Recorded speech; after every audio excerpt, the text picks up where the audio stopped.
வாழ்க்கைக்கு தேவையான ஒவ்வொரு பெண்ணும் ஒரு கட்டத்திற்கு பிறகு திருமணம் முடித்து ஒன்று திருமண பந்தத்தில் அவள் வாழ்ந்து கொண்டிருப்பாள், அல்லது திருமணம் முடித்து திருமண பந்தத்திற்குள்ளாக நுழைய இருக்கிறாள். இந்த நேரத்தில் அவர்களினுடைய வாழ்க்கை எப்படி இருக்க வேண்டும், வாழ்வுக்கு தேவையான சில வழிகாட்டுதலை மார்க்கம் நமக்கு மிக அழகிய முறையில் கற்றுத்தருகிறது. இதை நாம் கற்றுக்கொள்ளும் பொழுதுதான், அறிந்து கொள்ளும் பொழுதுதான் நம்முடைய வாழ்க்கை மகிழ்ச்சியோடையும் நிம்மதியோடையும் நம்மால் பயணம் செய்ய முடியும்.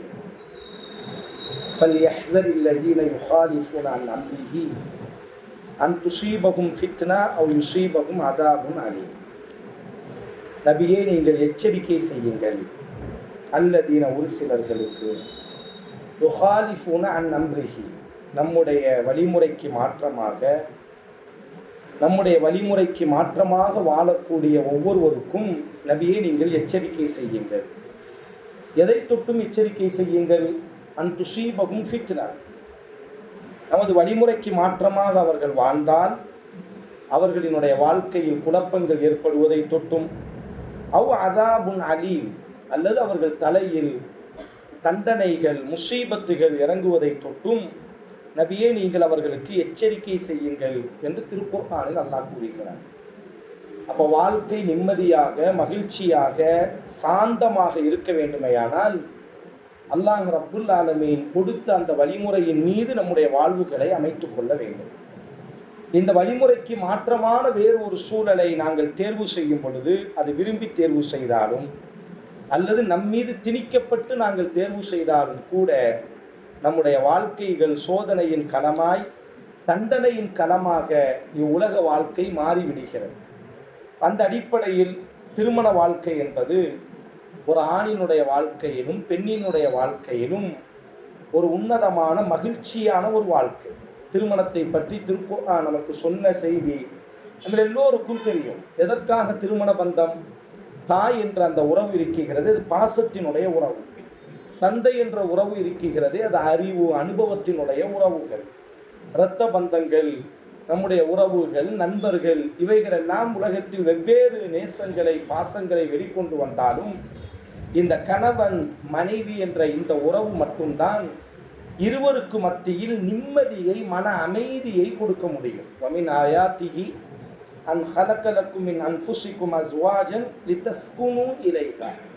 மன அமைதி என்ற அந்த சூழலை தாயிடத்தில் காண முடியாது. தாயிடத்தில் அன்பை காண முடியும், தந்தையிடத்தில் பாசத்தை அறிவை அனுபவத்தை பெற்றுக்கொள்ள முடியும். ஒரு கணவன் மனைவி என்ற இந்த உறவுக்கு மத்தியில் மட்டும்தான் மன அமைதியை நிம்மதியை சாந்தத்தை நம்மால் பெற்றுக்கொள்ள முடியும். இந்த உறவை அல்லாஹ் படைத்திருப்பதனுடைய நோக்கம் என்ன? இந்த உறவைத்தான் அல்லாஹ் முதல்ல படைச்சான். வேற எந்த உறவையும், இந்த உறவு தான் பரிணாமம் அடைந்தது. ஆதம் அலைஹிஸ்ஸலாம், ஹவ்வா அலைஹிஸ்ஸலாம் என்பது கணவன் மனைவியாகத்தான் படைக்கப்பட்டார்கள். இந்த உறவுதான் பின்னாளில் என்ன மாறியது என்று சொன்னால், தாயாக பரிணாமம் அடைந்தது, தந்தையாக மலர்ந்தது, சகோதரனாக, தாய் மாமனாக, தாயுடன் பிறந்தவனாய் தந்தையுடன் பிறந்தவர்களாக இது மாறியது என்பது முதல் உறவு என்னவென்று சொன்னால் இந்த கணவன் மனைவி என்ற இந்த உறவு. இந்த உறவிலிருந்து தான் எல்லா உறவுகளும் உருவானது. இந்த உறவு இல்லை என்று சொன்னால் எந்த உறவுமே கிடையாது. இந்த உறவு தான் முதல் உறவு, இந்த உறவு தான் முக்கியமான உறவு. இந்த உறவு சீர்பெற்றால் உலகத்தில் உள்ள அத்தனை உறவுகளும் சீர்பெற்று விடும். காரணம், இந்த உறவு தானே தாயாய் மலரப் போகிறது, தந்தையாய் பரிணாமம் அடைய போகிறது. இந்த உறவு சிதைந்து விடும் என்று சொன்னால், அதனால்தான் இஸ்லாமிய மார்க்கம் ஏனைய சித்தாந்தங்களை விட இந்த திருமண விஷயங்களில், திருமணத்திற்கு பிறகுண்டான வாழ்க்கை விஷயத்தில் அதிகம் என்ன செய்யும் என்று சொன்னால் கவனம் எடுத்துக்கொள்ளும். காரணம், இங்கு சிதைக்கப்படும் என்று சொன்னால், திருமணத்தின் ஊடாக ஒரு பெண்ணினுடைய வாழ்க்கை அல்லது ஒரு ஆணினுடைய வாழ்க்கை சிதைக்கப்படும் என்று சொன்னால், அதற்கு பிறகு அந்த உறவின் ஊடாக உருவாகக்கூடிய அத்தனையும் சிதைக்கப்பட்டு விடும். ஒரு நல்ல தாய் கிடைக்க மாட்டாள் இந்த சமூகத்தில், ஒரு நல்ல தந்தை கிடைக்க மாட்டார், ஒரு நல்ல சந்ததிகள் கிடைக்காது, ஒரு நல்ல உறவுகள், நல்ல நண்பர்கள் எதுவுமே கிடைக்காது. அதனால தான் இஸ்லாமிய மார்க்கம் இந்த உறவை பற்றி அதிகமாக நபிகள் நாயகம் ஸல்லல்லாஹு அலைஹி வஸல்லம் ஆண்கள் தரப்பிலும் பேசினார்கள், பெண்கள் தரப்பிலும் பேசினார்கள். பெண்கள் தரப்பில் சொன்னார்கள், ஒரு மனிதனினுடைய ஒழுக்கத்தை நீங்கள் பொருந்திக் கொண்டால், அவனினுடைய மார்க்கத்தை நீங்கள் பொருந்திக் கொண்டால், உங்கள் வீட்டு பெண்ணை அவனுக்கு மனமுடித்து வையுங்கள். அதே போன்று ரசூலுல்லாஹி ஸல்லல்லாஹு அலைஹி வஸல்லம் ஆண்கள் தரப்பில் பேசினார்கள், துன்கஹுல் மர்அத்து லி அர்பஇன், ஒரு பெண்ணை 4க்காக மனமுடிக்கப்படும். அவளினுடைய அழகு, அவளினுடைய செல்வம், அவளினுடைய பாரம்பரியம், அவளினுடைய சன்மார்க்கம். நீங்கள் என்ன செய்து கொள்ளுங்கள், அவளினுடைய சன்மார்க்கத்தை மட்டுமே தேர்வு செய்து கொள்ளுங்கள். இந்த உறவினுடைய ஒவ்வொரு கட்டத்திலையும் ரசூலுல்லாஹி ஸல்லல்லாஹு அலைஹி வஸல்லம் இந்த உறவை நாம் எப்படி தேர்வு செய்ய வேண்டும், இந்த உறவோடு நாம் எப்படி வாழ வேண்டும் என்று எல்லா விதத்திலும் ரசூல் நமக்கு பாடம் நடத்தியதனுடைய காரணம் என்ன? இந்த உறவு வலுவாக இருக்க வேண்டும். சமீப காலங்களில் ஒரு ஆய்வு சொல்கிறது, உலகம் உருவான காலத்திலிருந்து இப்போ வர இந்த காலகட்டத்தில் கணவன் மனைவியினுடைய உறவு சிதைந்ததை போன்று உலகத்தில் எந்த காலத்திலும் சிதைக்கப்படவில்லை. அவ்வளவு சிதைவுகள் எந்த வீட்டில் நாம் எடுத்துக்கொண்டாலும் ஒரு விவாகரத்து இருக்கும்.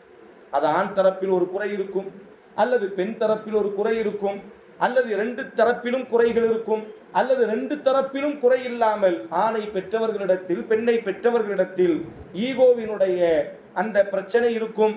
இப்படி உலகம் முழுவதும், அதிலும் குறிப்பாக முஸ்லிம் சமூகத்தில் படித்தவர்கள், நல்ல நல்ல மார்க்கம் படித்த ஆலிமாக்கள், நல்ல நல்ல மார்க்கம் படித்த சகோதரர்கள், ஆனால் அவங்க வாழ்க்கையை நம்ம எடுத்துக்கொண்டோம் என்று சொன்னால் சிதைக்கப்பட்டிருக்கிறது. அவர்கள் கொஞ்ச காலத்திலேயே என்ன செய்து விடுகிறார்கள், வாழ்க்கை சலித்து விடுகிறது. 2 விதமான வாழ்க்கைகளை வாழ்ந்து கொண்டிருக்கிறது. ஒன்று, வெளிப்படையாக எதிர்த்து விட்டு இந்த வாழ்க்கை எனக்கு வேண்டாம் என்பதாக வெளியே வருவது, அல்லது வேற வழி இல்லை, சந்தர்ப்பம், சூழல், நிர்பந்தம் என்பதாக இந்த வாழ்க்கைகளை கெட்டி வேற வழியே இல்லை என்பதற்காக வெறுப்போடு அந்த வாழ்க்கைகளுக்குள்ளாக பயணப்படுவது. அப்ப இந்த மாதிரியான இந்த நேரத்தில் மார்க்கம் மிக அழகிய முறையில் இந்த திருமண பந்தத்திற்குள்ளாக நாம் எப்படி வாழ வேண்டும் என்று வழிகாட்டுகிறது. நீங்கள் எல்லாம் மதரசாவை முடித்துவிட்டு ஒன்று திருமணம் முடிந்திருக்கலாம், அல்லது திருமணத்தினுடைய சூழலில் நீங்கள் என்ன செய்யலாம் என்று சொன்னால் நீங்கள் பயணப்படலாம். எதுவாக இருந்தாலும் கூட நான் சில அடிப்படைகளை உங்களுக்கு ஞாபகம் ஊட்டுகிறேன். என் அன்பான சகோதரிகளே, முதன்மையாக இந்த திருமண உறவை பொறுத்தவரையில் நாம் தேர்வு செய்வதல்ல இந்த உறவினுடைய காரணங்களை. அது ஆண் தரப்பிலாக இருக்கட்டும், பெண் தரப்பிலாக இருக்கட்டும், இந்த வாழ்வுகளை தேர்வு செய்வது அல்லாஹு அஸ்ஸ வஜல், மகத்துவமிக்க மாட்சியமிக்க அல்லாஹுதான் இந்த உறவை தேர்வு செய்கிறார். இந்த நம்பிக்கை நமக்கு முதல்ல ஆழமாக இருக்க வேண்டும். நம்முடைய முயற்சியை கொண்டோ அல்லது நம்முடைய திட்டத்தை கொண்டோ என்னுடைய கணவர் அல்லது இனி ஒருவருக்கு கிடைத்திருக்கக்கூடிய வாழ்வுகளை ஒப்பீடு செய்யக்கூடிய முசீபத், இந்த மாதிரியான பிரச்சனைகள் எப்போ உருவாகும் என்று சொன்னால் இந்த நம்பிக்கை சிதைக்கும் பொழுதுதான். அப்போ ஒரு ஆண் ஒரு பெண்ணை மணமுடிப்பதாக இருக்கட்டும், ஒரு பெண் ஒரு ஆணை மணமுடிப்பதாக இருக்கட்டும், இவர்கள்தான் கணவன் மனைவி என்ற இந்த தேர்வை உருவாக்குவது யார் என்று சொன்னால் அல்லாஹ் ரப்புல் ஆலமீன். அல்லாஹு தான் தேர்வு செய்கிறான் என்ற நம்பிக்கை முதலில் ஆழமாக அழுத்தமாக நம்முடைய உள்ளத்தில் இருக்க வேண்டும். இரண்டாவதாக இந்த வாழ்க்கையில ரொம்ப ரொம்ப முக்கியம் என்னவென்று சொன்னால் நிதானத்தோடு இந்த வாழ்க்கையை நாங்கள் கையாள வேண்டும். எந்த நேரத்திலும் நிதானத்தை இந்த வாழ்க்கையில நாங்கள் தவறிவிடக்கூடாது. இந்த வாழ்க்கையில பல்வேறு பிரச்சனைகள் வரக்கூடும். யார் வாழ்க்கையில பிரச்சனை வராது? ரசூலுல்லாஹி ஸல்லல்லாஹு அலைஹி வஸல்லம் குடும்ப வாழ்க்கையில பிரச்சனை வந்திருக்கவே கூடாது என்று சொன்னால் ஆண் சமூகத்தினுடைய குடும்பத்தினுடைய ஆக பெரிய தலைவர், மனித சமூகத்தினுடைய வழிகாட்டி முஹம்மது ஸல்லல்லாஹு அலைஹி வஸல்லத்தினுடைய வாழ்க்கையில பிரச்சனை வந்திருக்கவே கூடாது. ஆனால் ரசூலுல்லாஹி ஸல்லல்லாஹு அலைஹி வஸல்லத்தினுடைய வாழ்க்கையில குடும்ப வாழ்க்கையில பல பிரச்சனைகளை அல்லாஹ்வின் தூதர் சந்தித்தார்கள்.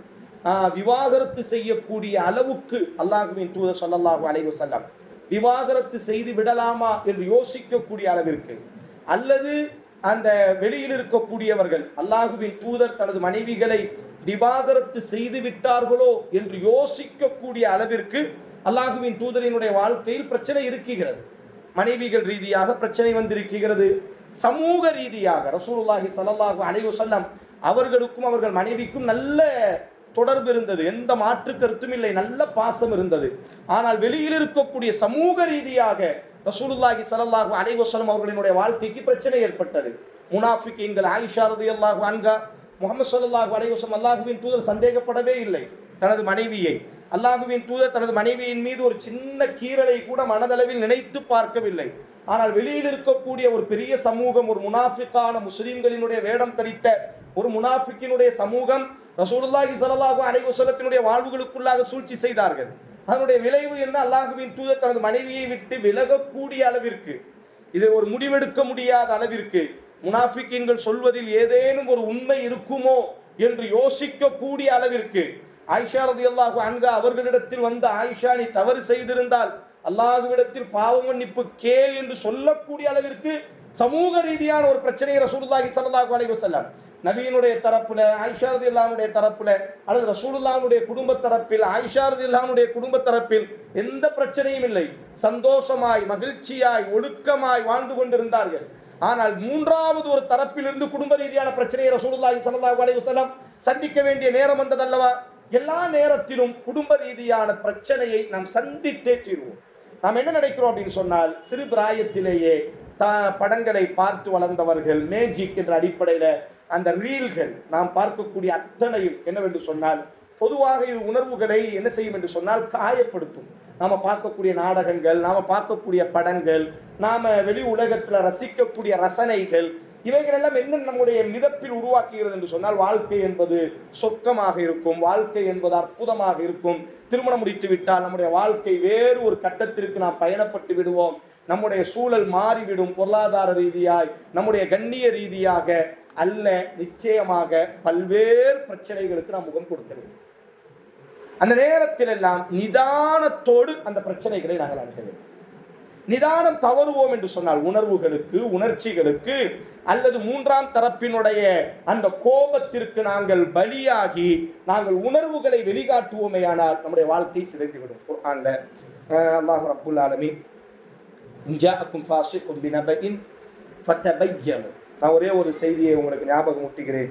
நிதானம் தவறுவோம் என்று சொன்னால் எவ்வளவு பெரிய பாதிப்பை இது தனிப்பட்ட வாழ்க்கையாக இருந்தாலும், குடும்ப வாழ்க்கையாக இருந்தாலும், சமூக வாழ்க்கையாக இருந்தாலும், நிதானம் நாங்கள் தவறி விடுவோம் என்று சொன்னால், பல சகோதரிகள் சமூகத்தில் நாம் ஒரு பல செய்திகளை நாம் கேட்பதினால், சமூகத்தினுடைய பல விவகாரங்கள் நம்முடைய காதுகளுக்கு வருவதினால் நாம் சொல்லக்கூடியது என்ன? பல பிரச்சனைகள் ஒரு பிரச்சனையே அல்ல. நிதானத்தோடு அந்த பிரச்சனை அவர்கள் அணுகியிருந்தால் மிக சந்தோஷமாக வாழ்ந்திருப்பார்கள். உணர்ச்சி வசப்படுவது, கோவப்படுவது, இன்றைக்கே முடிவு கிட்ட வேண்டும் என்பதாக முரண்டு பிடிப்பது, இது வாழ்க்கையை சிதைச்சது. அதனாலதான் பாருங்க, திருமண வாழ்க்கையில ரசூல் ஸல்லல்லாஹு அலைஹி வஸல்லத்திற்கு குர்ஆன் என்ன சொல்லும்? தலாக்கினுடைய விவகாரத்துல நீங்க என்ன செய்யுங்கள்? காலத்தை எடுத்துக்கொள்ளுங்கள். எவ்வளவு வழிகாட்டுதல். முதல்ல உங்க மனைவிக்கு, கணவனுக்கு பிடிக்கலையா, 2 பேர் உட்கார்ந்து என்ன செய்யுங்க? முதல்ல தனிப்பட்ட முறையில் பேசுங்க. சூரா நிஸா அல்லாஹ் சொல்றார். அதுவும் ஒத்து வராவிட்டால் 2 பேரும் என்ன செய்யுங்கள்? உங்களது படுக்கைகளை தனியாக்கி கொள்ளுங்கள். அதுவும் ஒத்து வராவிட்டால் அவள் குடும்பத்திலிருந்து ஒரு நபரை நீங்கள், அந்த நபர் எப்படி இருக்க வேண்டும், உங்கள் குடும்பத்திலிருந்து ஒரு நபரையும் அவள் குடும்பத்திலிருந்து ஒரு நபரையும், சூரா நிஸா, நீங்க 2 நபர்களும் சேர வேண்டும் என்று இஹ்லாஸாக எண்ணக்கூடிய 2 நபர்கள். கோவத்தை வெளிகாட்டி, என் புள்ள மேல நீ கை வச்சிட்டியா, என் பிள்ளைய நீ குற்றவாளி ஆக்கிட்டியா, பாடுற அவனை விடமாட்ட, அப்படிப்பட்ட நபர்கள் அல்ல. அல்லாஹ் அதையும் சொல்கிறான். அவர்கள் எப்படி இருக்க வேண்டும் என்று சொன்னால், உங்கள் தரப்பில் வரக்கூடியவரும் உங்களை இணைக்க வேண்டும் என்ற நோக்கத்தில், அவர்கள் தரப்பில் வரக்கூடியவரும் அவளை இணைக்க வேண்டும் என்ற எண்ணத்தில், 2 தரப்பில் வரக்கூடியவர்களும் சமாதானத்தை விரும்பக்கூடியவர்களாக வந்தால் அவர்களுக்கு மத்தியில் நீங்க என்ன செய்யுங்க? குடும்பத்துக்கு மத்தியில் இந்த பிரச்சனையை கொண்டு போங்க. சரி, அதுலேயும் உங்களுக்கு ஒரு முடிவு கிடைக்காவிட்டால் முதல் தலாக்கு சொல்லுங்கள். முதல் தலாக்கின் பொழுது அவளை உங்கள் வீட்டிலேயே நீங்கள் என்ன செய்ய வேண்டும்? 3 மாத காலம் தங்க வைக்க வேண்டும். அந்த 3 மாதத்திற்குள்ளாக நீங்கள் இணைந்து கொண்டால் ருஜூ, அவளை மீட்டுக் கொள்ளுங்கள். அல்லது நீங்கள் முதல் 3 மாத காலம் அவளை மீட்க முடியாவிட்டால் அவளை கண்ணியமாக அவள் வீட்டுக்கு அனுப்பி வையுங்கள். மீண்டும் அவளை மீட்க வேண்டும் என்று ஆசைப்பட்டால் அவளை மீட்டுக் கொள்ளுங்கள். 2வது முறையாக அவளிடத்தில் நீங்கள் இத்தனை பிரச்சனைகளை சந்தித்தால் மீண்டும் முதன்மையிலிருந்து வர வேண்டும். இப்போ எவ்வளோ ஒரு நிதானத்தோடி மார்க்கம் என்ன செய்கிறது என்று சொன்னால், குடும்ப வாழ்க்கையில இப்படி நீங்க என்ன செய்ய வேண்டும் என்று சொன்னால் நிதான. காரணம், இங்க கோபம் இருக்கும். 4 நாள் கழிச்சு குடும்ப வாழ்க்கையில் அதுதான் பிரச்சனை. என்னன்னா, கணவன் மனைவிக்கு மத்தியில இன்னைக்கு பயங்கர கோபம் இருக்கும். 4 நாள் கழிச்சு பார்த்தோம்னா இந்த கோபத்தை மூழ்கடிக்கக்கூடிய அன்புகள் நம்முடைய ஞாபகத்துக்கு வர ஆரம்பித்து விடும். பாதலால் ஒரு பெண்ணாக இருக்கட்டும், ஒரு ஆணாக இருக்கட்டும், இந்த வாழ்க்கைக்குள்ளாக பயணப்படும் பொழுது நிதானத்தோடு நாங்கள் என்ன செய்ய வேண்டும்? பயணப்பட வேண்டும். நிதானம் தவறினால் எவ்வளவு பெரிய பிரச்சனை ஏற்படும் என்பதற்கு குர்ஆன்ல அல்லாஹ் ரப்புல் ஆலமீன் ஒரு அற்புதமான ஒரு வரலாற்றை அல்லாஹ் பதிவு செய்கிறார். இன்ஜாஅக்கும் ஃபாஸிகும் பினபஇன் ஃபதபய்யனு, நபியே, உங்களிடத்தில் ஒரு பாவியானவன் ஒரு செய்தியை கொண்டு வந்தால் நீங்கள் நிதானத்தோடு என்ன செய்யுங்கள்? அதை அணுகுங்கள். இந்த வசனம் எப்போ இறங்குச்சு அப்படின்னு சொன்னா, வலீத் இப்னு உக்பா அப்படிங்கக்கூடிய ஒரு நபித்தோழர், இவர் ஒரு பெரிய நபித்தோழர், இவர் விஷயமாக இறங்கிய வசனம் இந்த வசனம். இவர் என்ன செய்வார் என்று சொன்னால், ஆரம்ப காலகட்டத்தில் இவர் கொஞ்சம் தவறானவராக இருந்தார். சண்டை செய்வது, பிறரை காயப்படுத்துவது, பிறரினுடைய பொருட்களை எடுப்பது, இந்த மாதிரியான குணாதிசயம் உடையவர். இஸ்லாத்திற்குள்ளாக வந்தார், மிகச்சிறந்த நபித்தோழராக மாறிவிட்டார். மக்கா வெற்றி கொள்ளப்பட்டதற்கு பிறகு இந்த வலீத் இப்னு உக்பாவை பனு முஸ்தலக் அப்படின்னு சொல்லக்கூடிய ஒரு கோத்திரம், மக்காவுக்கு பக்கத்தில் இருக்கக்கூடிய ஒரு கோத்திரம். இந்த கோத்திரத்தில் அவர்கள் எல்லாம் முஸ்லிம்கள். அவர்களினுடைய சக்காத்தை வசூல் செய்வதற்காக அல்லாஹுவின் தூதர் இந்த வலீத் இப்னு உக்பாவை ரசூல் ஸல்லல்லாஹு அலைஹி வஸல்லம் அனுப்புகிற அதிகாரியாக, பொருளாதார அமைச்சர், பொருளாதார அதிகாரியாக என்ன செய்கிறார்கள் என்று சொன்னால், அல்லாஹுவின் தூதர் பனு முஸ்தலக் கோத்திரத்திற்கு செல்லுங்கள், அவர்கள் தரக்கூடிய ஜக்காத்தை நீங்கள் என்ன செய்து வாருங்கள், இந்த வருடத்திற்கான ஜக்காத்தை வாங்கி கொண்டு வாருங்கள் என்று அல்லாஹுவின் தூதர் அனுப்பி வைக்கிறாங்க. இந்த பனு முஸ்தலக் கோத்திரம் இருக்குல்ல, இந்த கோத்திரத்திற்கும் இவருக்கும் ஏற்கனவே ஒரு பஞ்சாயத்து இருந்துச்சு. அந்த கோத்திரத்துக்காரர்களிடத்தில் இவர் திருடி இருக்கிறார், அந்த கோத்திரத்துக்காரர்களை இவர் கொலை செய்திருக்கிறார். ஆனா அந்த கோத்திரத்துக்காரர்களும் முஸ்லீம் ஆயிட்டாங்க. இஸ்லாத்துக்குள்ள வர்ற முன்னக்கட்டி, இவர் இஸ்லாத்துக்கு வர்ற முன்னக்கட்டி, பனு முஸ்தலக் இஸ்லாத்துக்கு வர்ற முன்னக்கட்டி இந்த தவறு இவருக்கும் பனு முஸ்தலக்கு நடந்துட்டு இருக்கு. அந்த நேரத்தில் பனு முஸ்தலக்கு கோத்திரத்துக்காரர்கள் இவரை தேடிட்டு இருந்தாங்க. இவர் கழுத்து அறுப்பு, இவரை விடக்கூடாது, இவர் செஞ்ச துரோகத்திற்கு இவருக்கு பாடம் கொடுக்கணும் அப்படின்னு சொல்லி இஸ்லாத்திற்கு பனு முஸ்தலக் வர்ற முன்னக்கட்டி இந்த வலீத் இப்னு உக்பாவை என்ன செய்தார்கள் சொன்னா தேடிக்கொண்டு இருந்தார்கள். இது அவர்களுடைய மனசுல இருக்கு. ரசூல் ஸல்லல்லாஹு அலைஹி வஸல்லம் இவர் இஸ்லாத்துக்கு வந்துட்டார். அல்லாஹ்வின் தூதர் சொன்ன கோத்திரம் பனு முஸ்தலக் இஸ்லாத்துக்கு வந்தாச்சு. ரசூலுல்லாஹ் இவரை பொருளாதார அமைச்சராய் ஜக்காத்தை வசூல் செய்வதற்காக அதிகாரியாக பனு முஸ்தலக்க ரசூலுல்லாஹ் அனுப்பி வைக்கிறாங்க. பனு முஸ்தலக் கோத்திரத்துக்காரர்களுக்கும் தகவல் சொல்லிட்டாங்க, வரக்கூடியவர் வலீத் இப்னு உக்பா அப்படின்னு ரசூலுல்லாஹ் தகவலும் சொல்லி இருக்கிறாங்க. இவர் என்ன செய்யறாரு, இவர் மனசுல அந்த ஒரு ஏற்கனவே நாம் செய்த அந்த சமூகத்திற்கு நாம் செய்த அந்த துரோகங்கள் இவருக்கு மனசுல அப்படியே அழுத்தமா இருக்கு. அவர் என்ன செய்யறாரு, அப்படி போறாரு. அந்த மக்கள் வலீத் இப்னு அந்த பனு முஸ்தலக் கோத்திரத்துக்காரர்கள் என்ன செய்கிறார்கள் என்று சொன்னால், ரசூலுல்லாஹ்வினுடைய அந்த அதிகாரியை வரவேற்பதற்காக